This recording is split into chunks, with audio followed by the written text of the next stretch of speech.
मेरा नाम सोनिया है। मेरी शादी ऐसे ससुराल में हुई थी जहाँ पर मेरे पति रोहन और मेरे ससुर विनोद के अलावा कोई नहीं रहता था। जब यह रिश्ता मेरे घर आया तो मेरे माता पिता को बहुत अच्छा लगा, क्योंकि आजकल कौन नहीं चाहता कि कम सदस्यों वाले परिवार में अपनी बेटी की शादी हो।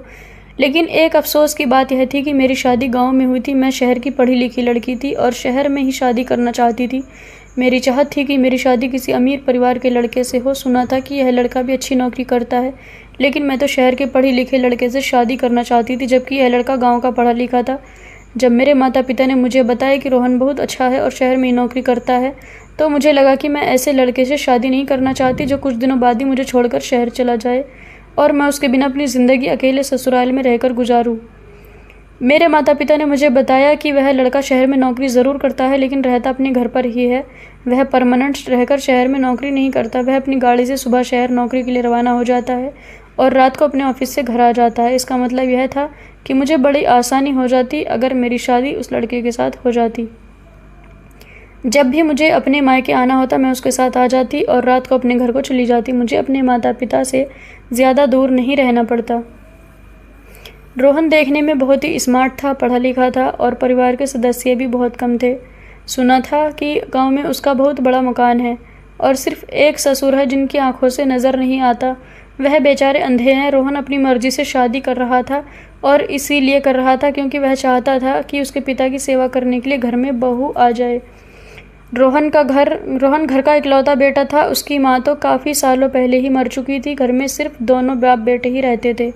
सुना था कि काफ़ी सालों से उन लोगों ने एक परमानेंट नौकरानी रखी हुई थी। वह नौकरानी पिछले 6 महीने पहले नौकरी छोड़कर जा चुकी थी और तभी से ही उन दोनों के घर के काम में परेशानी होने लगी थी। भला वे कब तक नौकरानी के सहारे ज़िंदगी गुजार सकते थे। एक ना एक दिन तो उनके बेटे को शादी करनी ही थी। ऐसा नहीं था कि मेरे ससुर श्री विनोद शुरू से ही अंधे थे। सुना था कि उनकी आंखों की रोशनी लगभग 2 साल पहले ही गई थी। उनकी आंखों में मोतियाबिंद का पानी आ गया था और उन्हें अपनी बीमारी के बारे में वक्त पर पता नहीं चल सका। धीरे धीरे उनकी आंखों की रोशनी चली गई और एक दिन यह हुआ कि उनकी आंखों की रोशनी पूरी तरह से जा चुकी थी और उनको दिखाई देना भी बंद हो गया था। यह रिश्ता मेरे लिए अच्छा था, इनकार की कोई भी वजह नहीं थी। इसलिए मेरी शादी बड़े ही सिंपल तरीके से रोहन के साथ हो गई। मैं अपने पति के साथ विदा होकर अपनी ससुराल चली आई थी। नए घर में पहला दिन। शादी के पहले दिन गांव की सारी औरतों ने मेरा बहुत अच्छे तरीके से स्वागत किया था। मुझे चारपाई पर बिठाकर सभी लोगों ने गिफ्ट्स दिए थे। मुझे अपने ससुराल के गांव की शादी बहुत अच्छी लगी थी और यहाँ की रस्म व रिवाज भी मुझे बहुत पसंद आए थे। यहाँ आने के बाद मैंने अपने ससुर जी का आशीर्वाद लिया। इसी तरह करते करते काफ़ी दिन गुजर चुके थे। मैं अपने ससुर के सारे काम करती थी, उनके कपड़े भी बदलती थी, पास बैठकर उनकी सारी बातें सुनती थी। वह बहू बहू कहकर मेरे करीब आ जाते थे। मेरे ससुर बहुत अच्छे आदमी थे, उनकी आदत भी बहुत अच्छी थी। लेकिन जब मैं घर का काम करती थी और मेरी नज़र अपने ससुर पर जाती तो ऐसा लग रहा होता था जैसे कि वह मुझे घूर रहे हैं। लेकिन फिर भी मुझे एहसास होता कि वह मुझे कैसे देख सकते हैं। उनकी आंखें तो रोशनी ही नहीं है। वह मुझे देखकर भी मुस्कुरा भी रहे होते थे। कभी कभी मुझे यह बात बड़ी अजीब लगती थी कि वह टकटे की बांधे ही मुझे क्यों देखे जा रहे हैं, पर हर बार मैं यह बात भूल जाती थी कि मेरे ससुर एक बूढ़े और अंधे आदमी हैं। वह अपनी आंखों से कुछ नहीं देख सकते थे। हर रोज़ हमारे घर पर अलग अलग तरह की औरतें आती और थोड़ी बहुत देर मुझसे बातचीत करने के बाद चली जाती थी। मेरे ससुर का कहना था कि हमारे गांव के लोग बहुत प्यार और मोहब्बत वाले लोग हैं। हमारे गांव में जब कोई नई नवेली दुल्हन आती है तो यहाँ की औरतें उससे इसी तरह की बातें करने लग जाती हैं। मेरे ससुर अपने कमरे से भी बाहर निकलकर नहीं आते थे। मैं कभी कभी अपने ससुर को देखकर अपने दिल में शर्म महसूस करती थी, क्योंकि थे तो वह मेरे ससुर ही। ससुर तो वैसे भी पिता समान ही होते हैं।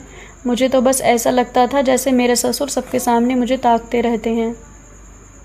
कभी कभी तो मैं अपने माथे पर बल डालकर उनको घूरने लग जाती थी। लेकिन अजीब, मैं पागल हो गई थी। हर बार यह बात भूल जाती थी कि मेरे ससुर अंधे हैं। चूँकि हमारे घर में कभी कोई ऐसा था ही नहीं, इसलिए मुझे ऐसे लोगों की आदत भी नहीं थी। ऐसा मेरे साथ पहली बार हो रहा था कि मैं अपने अंधे ससुर के साथ रह रही थी। मेरे पति रोहन रूटीन के मुताबिक सुबह के समय अपने ऑफिस के जाने के लिए निकल जाते थे और सारा दिन मैं और मेरे ससुर घर में अकेले रह जाते थे। रोहन ने मुझे शादी की रात ही समझा दिया था कि तुम्हें मेरे पिता का बहुत ख्याल रखना है। काफ़ी सालों से हमारे घर पर नौकरानी रह रही थी और वह मेरे पिता का बहुत ख्याल रखती थी।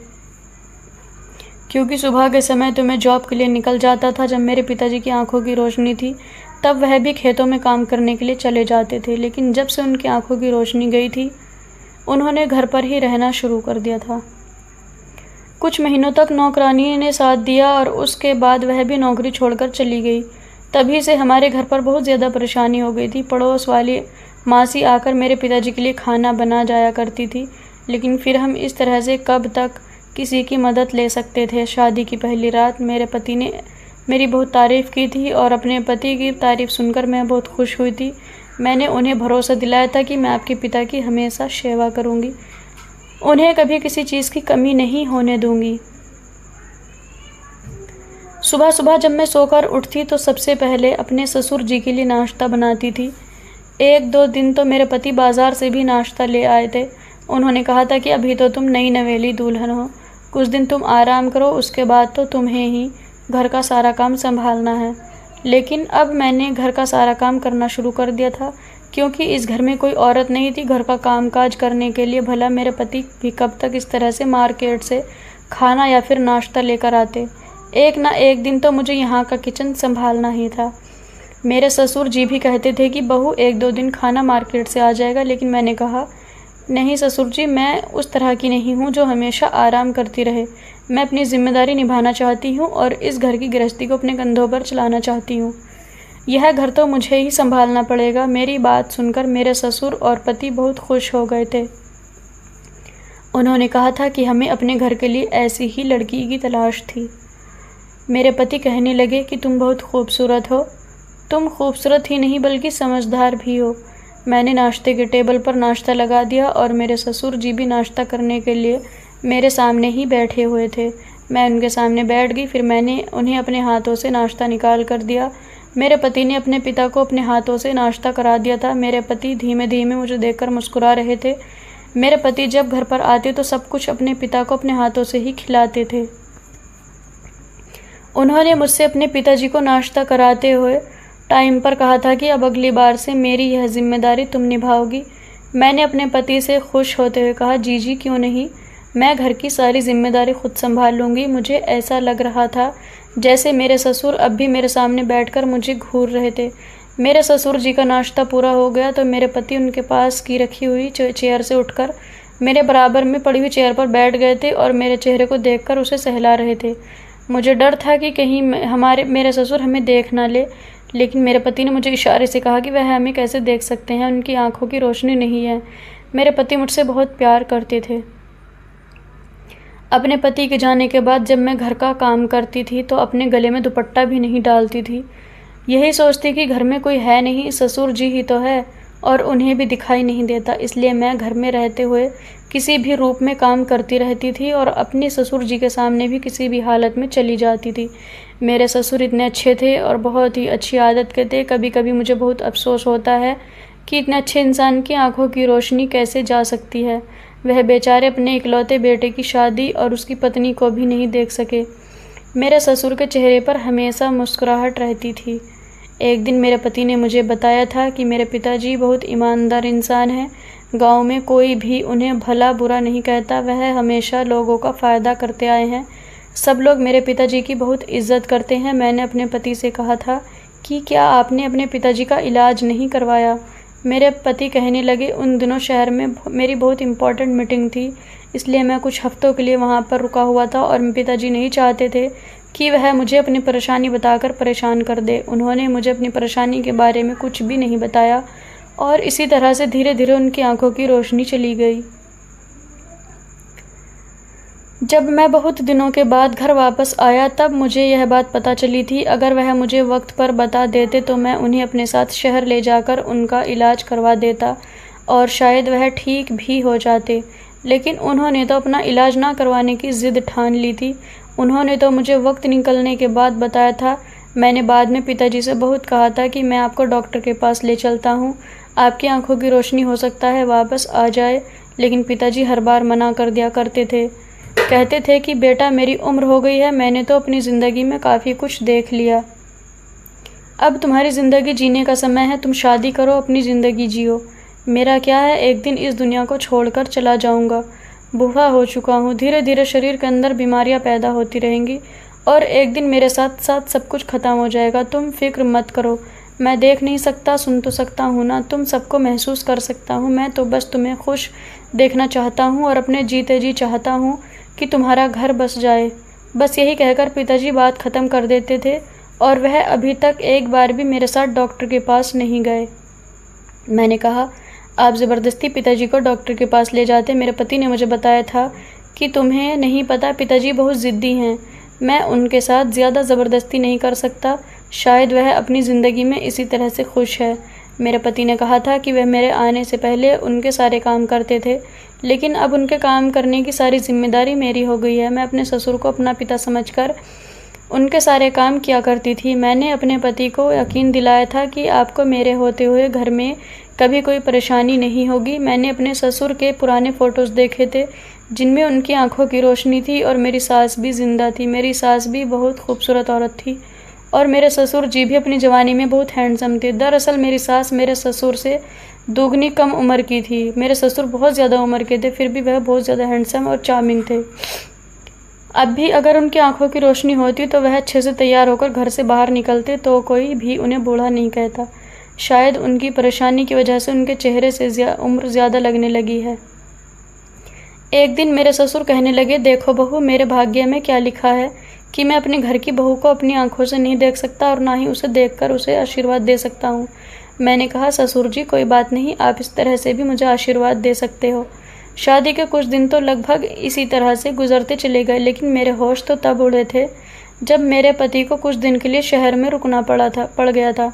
मैंने उन्हें कहा भी था कि आप मुझे इन दिनों मेरे मायके में छोड़ दो, लेकिन मेरे पति का कहना था कि मैं इस तरह से तुम्हें तुम्हारे मायके में नहीं छोड़ सकता, क्योंकि यहाँ पर मेरे पिताजी मौजूद हैं, उनकी सेवा कौन करेगा। मेरे पति जा चुके थे और मुझसे कहकर गए थे कि मेरे पीछे मेरे पिताजी का तुम्हें बहुत ख्याल रखना है। उनको अपने हाथों से खाना भी तुम ही खिलाओगी और उनके कपड़े भी तुम ही बदलोगी। खाने की बात तक तो ठीक थी, लेकिन कपड़े, अपने पति की यह बात सुनकर मेरा तो दिमाग घूम कर रह गया था। मैंने अपने पति से कहा भी था कि मुझे कपड़े बदलने वाली बात तो ठीक नहीं लग रही, मैं कैसे उनके कपड़े बदल सकती हूँ। मेरा पति ने कहा कि तुम्हें तो पता है पिताजी को अपनी आंखों से दिखाई नहीं दिखता। मान लो कि अगर तुम्हारे मायके में तुम्हारे पिताजी के साथ ऐसा हो जाता और उनके आगे पीछे उनका ख्याल रखने वाला कोई नहीं होता, सिर्फ तुम होती, तो तुम अपने पिता को भी तो अपने हाथों से पहनाती। मैंने अपने पति से कहा कि आप ऐसी बातें क्यों कर रहे हो, भगवान न करे मेरे पिताजी के साथ ऐसा हो। मेरे पति कहने लगे, इसलिए ही तो ऐसा कह रहा हूँ कि तुम मेरे पिताजी के सारे काम किया करो। मैं परेशान हो गई थी और यह सोच रही थी कि मैं यह काम करूं या नहीं। भला मेरे ससुर भी जी जैसे भी थे तो मेरे ससुर ही मेरे पिता समान थे। कोई छोटा बच्चा होता तो यह काम मैं अपने पति के टोके बिना ही कर देती, लेकिन मैं अपने ससुर का यह काम करने के बारे में ही मुझे शर्म आ रही थी। मेरे पति के जाने के बाद मेरे ससुर जी ने मुझे आवाज़ लगाई। वह बहू बहू कहकर मुझे पुकार रहे थे। मैं भागी भागी अपने ससुर जी के कमरे में गई तो मैंने देखा कि वह धोती और बनियान पहने हुए खड़े थे और पहले तो उन्होंने मुझसे यह पूछा कि बहू क्या बेटा जा चुका है। मैंने उन्हें कहा कि अभी आधा घंटा पहले ही निकले हैं। उन्होंने कहा चलो ठीक है, लेकिन तुम मुझे ज़रा शर्ट उठा दो, ना जाने शर्ट कहाँ पर रखी हुई है। सारे बेड पर मैंने हाथ मार कर देख लिया, लेकिन मुझे समझ नहीं आ रहा कि मेरी शर्ट बेड पर है भी या नहीं। मेरे ससुर जी की शर्ट बेड के किनारे पर लटकी हुई थी। मैंने उनकी शर्ट उनके हाथ में दे दी, लेकिन उन्होंने जैसे तैसे अपनी शर्ट को पहन लिया था, लेकिन वह बटन उल्टे सीधे लगा रहे थे। मजबूरन मुझे ही आगे बढ़ना पड़ा। मैंने कहा आप छोड़ दीजिए, मैं बटन बंद कर देती हूँ। मैंने अपने ससुर जी की शर्ट का बटन लगाया तो मेरे ससुर जी मुस्कुरा रहे थे और अचानक उनका हाथ मेरी कमर पर लग गया। मैं उनसे कुछ कह नहीं सकती थी क्योंकि उनको तो पता ही नहीं था उनका हाथ कहाँ लग रहा है। जैसे ही उन्हें हाथ लगा कि उनका हाथ मेरे कमर से ऊपर टच हो गया है, फ़ौरन ही उन्होंने अपना हाथ हटा लिया। शायद उनका हाथ धोखे से टच हो गया था। मैंने उनको शर्ट पहना दी। फिर मेरे ससुर ने कहा कि बहू मेरे बाल भी बना दो। मैंने ड्रेसिंग से कंघा लेकर अपने ससुर के बाल भी बना दिए थे। सच्चाई का सामना। मेरे ससुर कहने लगे, बहू जरा मुझे अपने हाथ तो दो। मैंने कहा कि क्यों पिताजी क्या हुआ? तो वह कहने लगे, दो तो ज़रा। मैंने डरते डरते उन्हें अपने हाथ पकड़वा दिए थे। मैं यह सोच रही थी कि वह क्यों मेरे हाथ पकड़ना चाहते हैं। उन्होंने मेरे दोनों हाथ अपने हाथों में थाम लिए और कहने लगे कि तुम्हारा बहुत बहुत शुक्रिया, तुमने हमारे घर को बहुत अच्छी तरह से संभाल कर रखा है। तुम्हारी जगह अगर कोई और औरत होती शायद तुम्हारे जैसी गृहस्थी कभी न संभाल पाती। मेरे ससुर जी ने मेरे हाथों को बड़ी मजबूती के साथ अपने हाथों में जकड़ लिया था।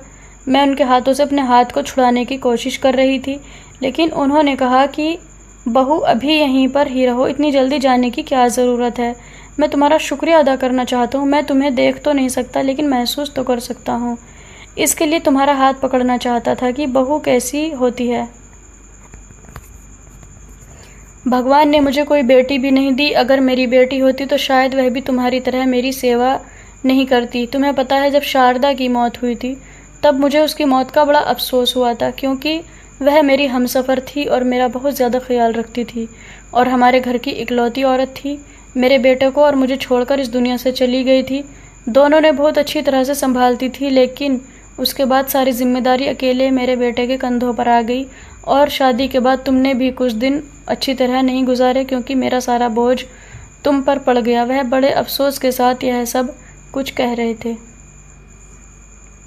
मैंने कहा, आप किसी पर बोझ नहीं हो और मुझ पर तो बिल्कुल भी नहीं हो। मैं आपकी बेटी की तरह हूँ, आप मुझे अपनी बेटी ही समझो। मेरी बात सुनकर वह मुस्कुराने लगे थे और कहने लगे, तुम बहुत अच्छी हो और मेरा कितना ख्याल रखती हो। लेकिन अभी भी उन्होंने मेरा हाथ बड़ी मजबूती के साथ पकड़ा हुआ था। मैंने उनसे कहा, पिताजी मेरा हाथ छोड़ दीजिए, मुझे किचन में जाकर खाना बनाना है। मेरे ससुर ने मेरा हाथ छोड़ दिया और मैं फ़ौरन ही किचन में चली आई थी। जैसे तैसे वक्त गुजरता गया, मेरे ससुर की हरकतें कुछ अजीब सी होने लगी थी। मेरे पति लगभग 1 या 2 महीने के लिए गए हुए थे। उन्होंने कहा था कि जब ऑफिस में काम का सीज़न आता है तो उन्हें इसी तरह दिन रात मेहनत करनी पड़ती है और वहीं पर रहकर दिन गुजारने पड़ते हैं। और इधर मेरे ससुर जी ने मेरे साथ बहुत ज़्यादा फ्री होने लगे थे। अब तो वह मुझे आवाज़ लगाकर कहते कि मुझे शर्ट पहना दो। शर्ट के बटन मुझे ठीक से बंद नहीं होते। कभी कहते कि मेरे सर में मालिश कर दो, मेरी टांगें दबा दो, और वह कभी मुझसे अपने सर में तेल लगवाते थे। यह छोटे मोटे काम तो वह खुद भी कर सकते थे। शादी से पहले मुझे लगा था कि मेरे ससुराल में सिर्फ मेरे पति और मेरे ससुर हैं, तो मुझे घर में कोई काम ही नहीं करना होगा। लेकिन मैं तो अपने ससुर जी की वजह से घनचक्कर सी बनकर रह गई थी। सारा दिन बस मुझे काम ही काम में हो जाता था। मुझे आराम करने का मौका ही नहीं मिलता था, क्योंकि मेरे ससुर जी के बहुत सारे काम होते थे। वह बहाने बहाने से मुझे आवाज़ लगाकर अपने काम निकलवाते रहते थे। मैं मौका देखकर आराम करने के लिए अपने कमरे में ही गई थी। तभी अचानक मेरे ससुर जी के चिल्लाने की आवाज़ आने लगी। वह बहू बहू चिल्ला रहे थे। मैं बाहर की तरफ दौड़ती हुई उनके कमरे में गई तो मैंने देखा कि वह अपने हाथ में मोबाइल पकड़कर ज़ोर ज़ोर से हंस रहे थे। जब मैं उनके कमरे में गई और मैंने कहा कि बताइए क्या हुआ है, तो वह खूब ज़ोर ज़ोर से हंसने लगे और कहने लगे कि आओ बहू, मेरे पास आकर बैठो, देखो मोबाइल पर कितने अच्छे जोक्स आ रहे हैं। मेरे ससुर को कभी कभी मैं मोबाइल पर जोक्स लगाकर दे दिया करती थी और वो जोक सुनकर ज़ोर ज़ोर से हंसते रहते थे। मैंने उनसे कहा, आप सुन रहे हो, आप ही सुनते रहो, मैं अपने कमरे में आराम करने के लिए जा रही हूँ। मेरे ससुर जी ने कहा, बहू आराम तो होता ही रहेगा, यहाँ मेरे ही बेड पर लेट जाओ, आराम भी करती रहना और जोक्स भी सुनती रहना। अपने ससुर जी की बात सुनकर मैं हैरान रह गई थी कि वह मुझे अपने बिस्तर पर लेटने की बात कह रहे थे। मैं उनके बिस्तर पर जाकर बैठ गई और उनसे कहा कि मैं सारा दिन घर के काम करती रहती हूँ और अब भी 10-15 मिनट आराम करने के बाद मुझे किचन में जाकर खाना बनाना है। मैं क्या क्या काम करूँ, सारे काम छोड़कर क्या मैं आपके साथ यहाँ बैठकर जोक सुनूँ? मैंने यह बात बड़े कड़क शब्दों में कही थी ताकि मेरे ससुर को एहसास हो जाए कि मुझ पर कितनी जिम्मेदारियां हैं। वह मेरी बात सुनकर हंसने लगे और कहने लगे, मेरे पास बैठो और मेरे साथ जोक सुनोगी तो तुम्हारी तबीयत भी ठीक हो जाएगी और तुम एक्टिव भी रहा करोगी। काम का क्या है, काम छोड़ दो, काम तो सारी ज़िंदगी के ही हैं, काम तो कभी ख़त्म ही होते ही नहीं। मैं अपने ससुर जी के बिस्तर पर जाकर बैठ गई। मैंने कहा कि अच्छा चलो ठीक है, आप मुझे बताइए कि अगर आपको भूख लगेगी तो आप क्या खाओगे? वह हंसकर कहने लगे, तुम मेरे करीब बैठ जाना, मेरे लिए यही बहुत है। मैं उठकर खड़ी हो गई। मैंने कहा, खबरदार, जो अब आपने मुझे आवाज़ लगाकर बेवकूफ़ बनाने की कोशिश की। मेरे ससुर जी अभी भी हंस रहे थे। मैं फ़ौरन अपने कमरे में चली गई और जाकर लेट गई। मैं काम करते करते बहुत थक जाती थी, इसलिए मेरा व्यवहार बहुत ज़्यादा चिड़चिड़ा सा होने लगा था। अपने मायके में मैंने इतना ज़्यादा काम कभी नहीं किया था, लेकिन यहाँ तो हद से ज़्यादा काम बढ़ गया था। मेरे ससुर घर का खाना ही खाते थे, कभी मार्केट का खाना नहीं खाते थे। मेरे पति का कहना था कि हमें हमेशा हमारे पिताजी को घर का बना हुआ ताज़ा खाना ही खिलाना, बाहर का खाना मत खिलाना वरना उनका पेट खराब हो जाएगा।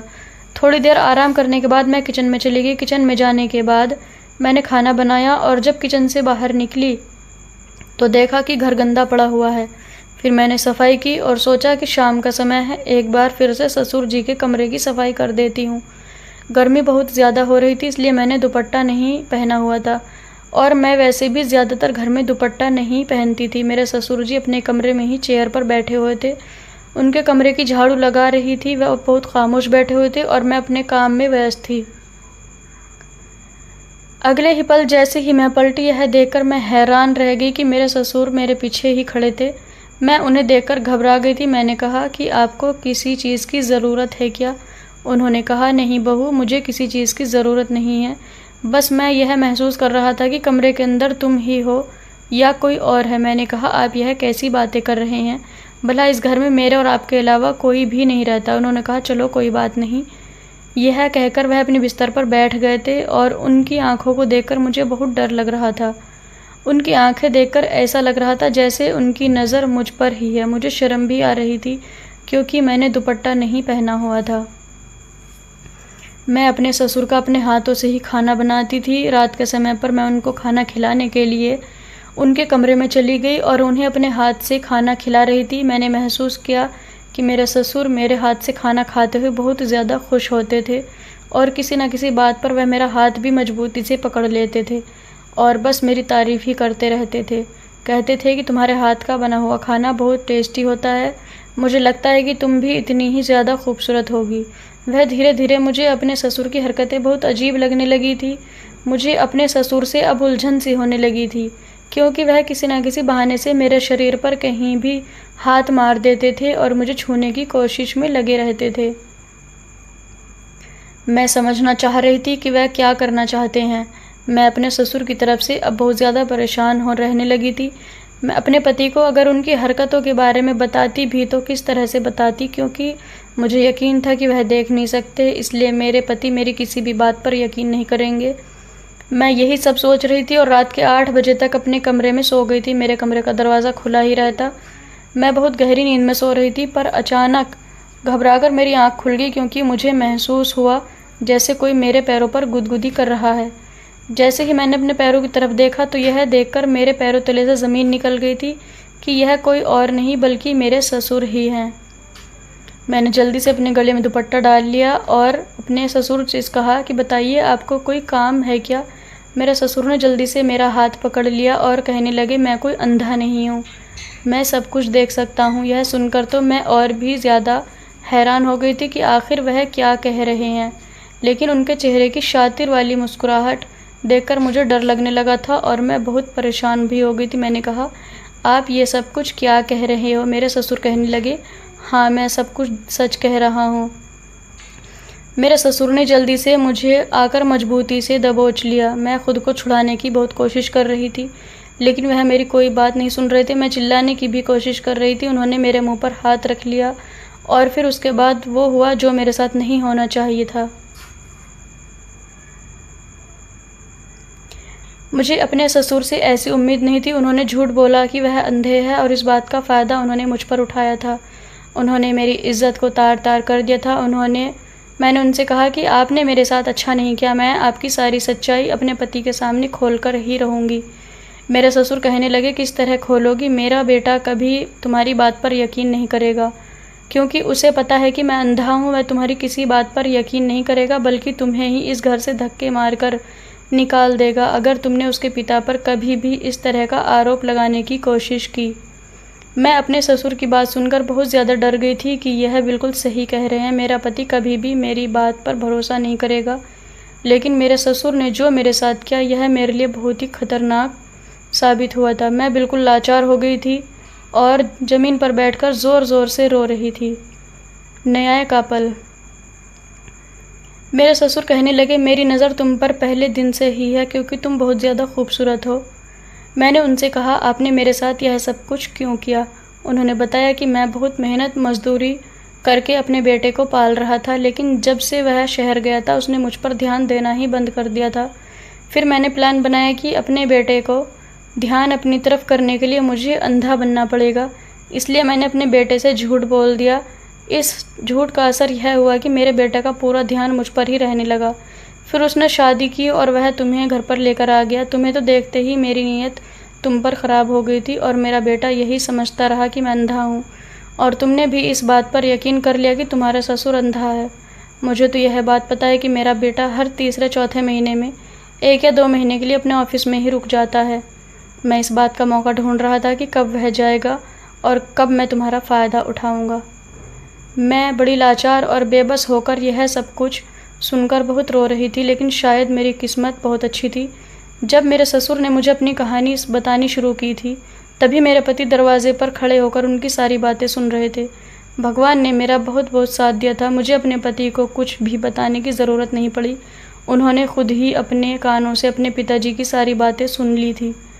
दरअसल 26 नवंबर को मेरा बर्थडे होता है। मेरे पति को यह बात पता थी कि मेरा बर्थडे आने वाला है, इसलिए मेरे पति मुझे सरप्राइज़ देना चाहते थे। वह 25 तारीख की रात को ही शहर से घर के लिए रवाना हो निकल गए थे, क्योंकि वह मुझे सरप्राइज़ देना चाहते थे। और जब वह घर पर आए तो उन्होंने दरवाज़ा खुला हुआ देखा। उन्होंने अपने पिता की सारी बातें सुन ली थी। यह सब देखकर मेरे पति ने उन्हें बहुत मारा था और उनसे सारे रिश्ते नाते ख़त्म करके वह मुझे अपने साथ शहर ले गए थे। मेरे पति ने मुझसे अपने पिताजी की तरफ से बहुत माफ़िया मांगी थी। अब मैं अपने पति के साथ शहर में ही रहती हूँ। मेरे पति ने अपने पिताजी से सारे संबंध ख़त्म कर दिए। दोस्तों, उम्मीद करती हूँ आपको हमारी कहानी पसंद आई होगी। कहानी पसंद आई है तो वीडियो को लाइक करें, चैनल पर नए हैं तो चैनल को सब्सक्राइब करें, और हाँ, नोटिफिकेशन बेल को ज़रूर दबाएं ताकि अगली अपडेट सबसे पहले आपको मिले।